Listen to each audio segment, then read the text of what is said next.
Salut à tous, amis parisiens, supporters du PSG. J'espère que vous avez la pêche.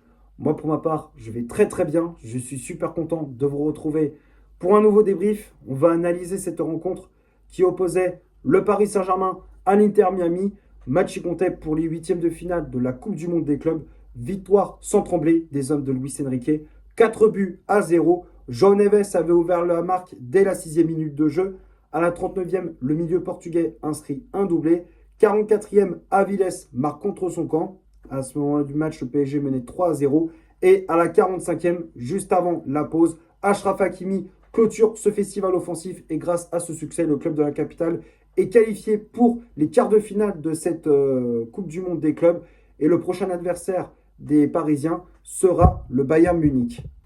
Avant de parler du match face à l'Inter Miami, j'ai un invité très spécial. Il est juste là. Viens, viens, sois pas timide. Allez, j'ai ramené Lionel Messi. C'est un invité très spécial sur ma chaîne YouTube. C'est pas tous les jours qu'on reçoit un monstre du football. Tu vois. Voilà, il était comme ça, Lionel Messi, durant le match face au PSG. Il a brassé du vent. Il a brassé que du vent. À part fait une passe en profondeur pour Luis Suarez en première période et tirer un coup franc en fin de match.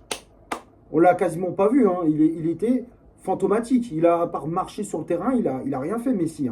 Il a été fantomatique. C'est triste pour lui d'avoir fait ce genre de performance. Mais voilà, tu vois que à part de marquer face à Pim Pam Poum en MLS, face à une grande équipe, Messi actuellement, c'est terminé. Tu peux retourner à Miami maintenant. Merci pour la participation. Voilà, maintenant il retourne aux États-Unis. Bref, plus sérieusement les gars, on va parler de ce qui s'est passé durant ce match face aux Américains de Miami. Globalement, il n'y avait pas de match. On assistait à une séquence attaque-défense. Paris qui mettait de l'intensité, du pressing, de la vitesse sur les côtés, que ce soit avec Mendes, Hakimi, Kvaratskhelia, Barcola, ça allait à 200 à l'heure. La défense de Miami a morflé. Ils ont pris cher. À chaque action, ça pouvait se transformer avec un but. Ça pouvait faire but. Mais d'ailleurs, ça commence très très fort pour le Paris Saint-Germain. Dès la 6e minute, on ouvre le score. Grâce à João Neves sur un coup franc de Vitinha sur le côté gauche. Le Portugais qui met ce ballon dans la boîte. Et au second poteau, João Neves reprend de la tête. Le gardien de l'Inter Miami est battu. Ça fait donc 1-0 pour les hommes de Luis Enrique. On démarre très très bien cette rencontre. Ensuite, ça déroule. On continue de mettre en place notre pressing, de mettre de l'intensité, de la vitesse. À chaque fois, l'Inter Miami, ils étaient obligés de balancer devant pour écarter le danger parce qu'ils n'arrivaient pas à relancer proprement, à relancer avec des passes courtes. À chaque fois, ils étaient étouffés par le pressing parisien. Et ça a continué à dérouler à la 39e minute avec une nouvelle fois João Neves suite à une récupération de balle de Bradley Barcola, un très bon pressing de l'attaquant français. Et derrière, ça va encore une fois très très vite avec Barcola qui trouve dans la surface Fabian Ruiz. Et derrière, Ruiz qui se rentre à terre pour João Neves qui n'avait plus qu'à marquer tranquillement, limite dans le but vide. Ça fait 2-0, le break est fait, doublé pour João Neves et ça continue de dérouler par côté parisien avec un nouveau but à la 44e, avec le but d'Aviles contre son camp, un CSC pour le défenseur de l'Inter Miami sur un centre de Désiré Doué côté droit. Le défenseur de l'Inter Miami marque contre son camp. Fabian Ruiz lui avait mis la pression pour mettre ce ballon au fond du filet. Et ça fait but, 3-0 à la 44e. Et juste avant la pause, on en remet un autre avec Achraf Hakimi, encore une fois, sur une action dans la surface avec Barcola, si je me souviens bien, qui prend le temps de contrôler ce ballon dans la zone de vérité. Et derrière, il centre pour Achraf Hakimi, qui, dans un premier temps, avait trouvé la transversale du gardien de l'Inter Miami, mais ça revient dans ses pieds. Et il n'avait plus qu'à marquer tranquillement. 4-0, c'est le score à la mi-temps.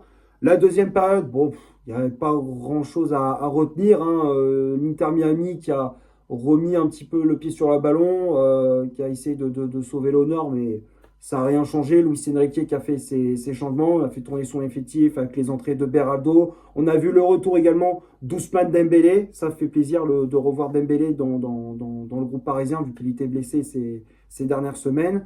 Kanguini qui est rentré, il y avait Lucas Hernandez également. Voilà, donc Luis Enrique qui a fait ses changements, qui a fait tourner son effectif pour faire souffler ses cadres. Voilà, victoire 4-0, direction les quarts de finale. Et là, on va affronter le Bayern Munich. Et là, par contre, ça va être une autre paire de manches. Là, ça ne va pas être la même chose que face à Inter Miami. Là, ça va être du haut niveau. Maintenant, on va passer à la composition d'équipe que Luis Enrique a alignée pour ce match. Le 11 de départ je affiche juste ici. Donc, l'entraîneur espagnol a aligné, comme d'habitude, son fameux 4-3-3 avec dans les cages Gigio Donnarumma.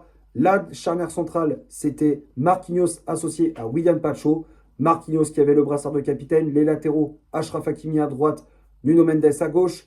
Milieu de terrain, Vitinha positionné en 6. Fabien Ruiz et João Neves en relayeur. Et le trio d'attaque avec Bradley Barcola, ailier droit. Vicha Kvaratskhelia, ailier gauche. Et en pointe, en faux numéro 9, c'était le français Désiré Doué.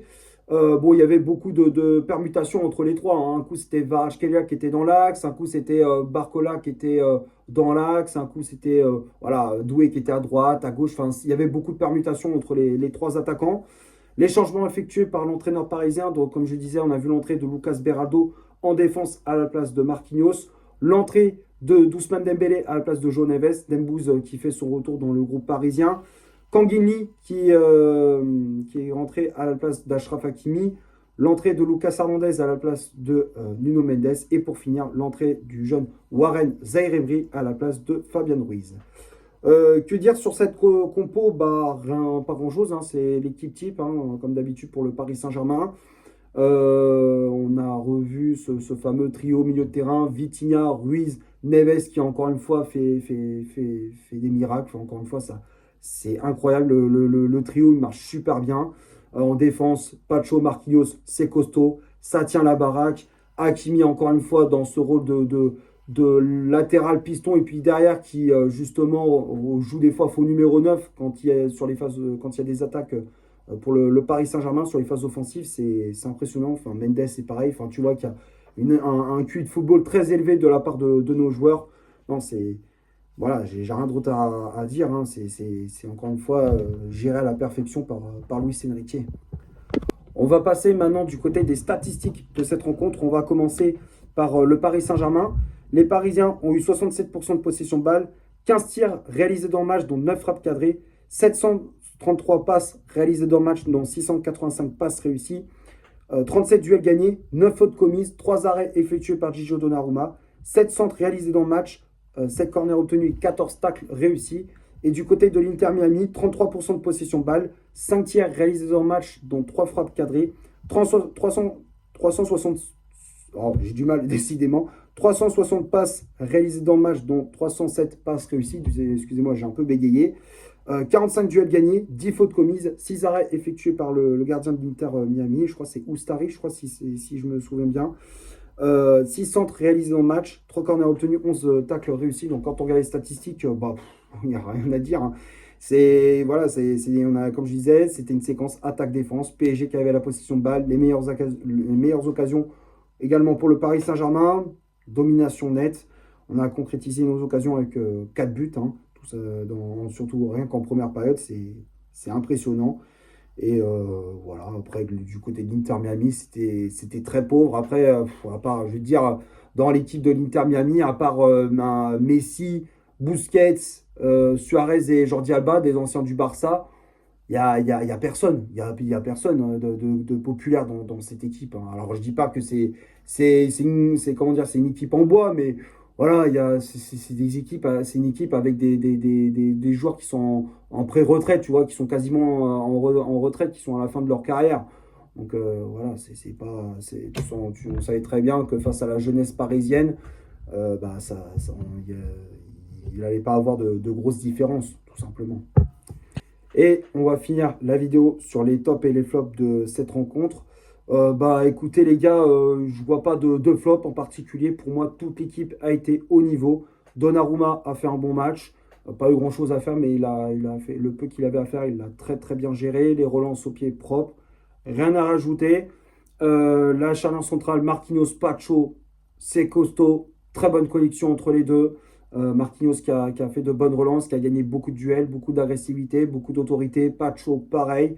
Les latéraux, Hakimi, Mendes, les deux, c'est fusé. Offensivement, Hakimi, il a fait un très très gros match.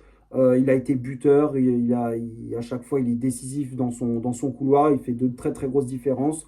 Défensivement, c'est costaud. Mendes, pareil. Comment dire, Mendes qui a été costaud sur les phases défensives. Offensivement, il a été très très bon également. Il a ajusté de très bons centres. Voilà, rien à rajouter pour la prestation de Mendes. Encore une fois, très très bon. Fabien Ruiz au milieu de terrain, c'est top. Vitinha, c'est ça, comme d'habitude, il gère très très bien le tempo. João Neves, il est partout, au pressing, en défense, en attaque. Enfin, il est partout sur le terrain. Il a un volume de jeu qui est monstrueux. João Neves, franchement, impeccable, incroyable. Et le trio d'attaque, Doué, Kvaratskhelia, Barcola. Barcola qui a fait un très très gros match également dans ce couloir droit. Le pressing, toujours avec la même intensité. Il va gratter des ballons, il a gagné énormément de duels. Il aurait pu marquer, malheureusement, il manque un petit peu de justesse dans la finition, mais globalement, il a fait une très bonne prestation. Doué aussi qui a fait une bonne prestation. Et Kvaratskhelia, comme d'habitude, qui régale dans son couloir, même s'il ne marque pas, mais tu vois qu'il est décisif. Même quand il perd le ballon, il revient pour récupérer, pour se battre, reprendre le ballon et réattaquer. Enfin, lui aussi, il a une hargne et une grinta. Voilà, franchement, ce joueur, je le kiffe. C'est mon chouchou. Kvaratskhelia, c'est mon chouchou.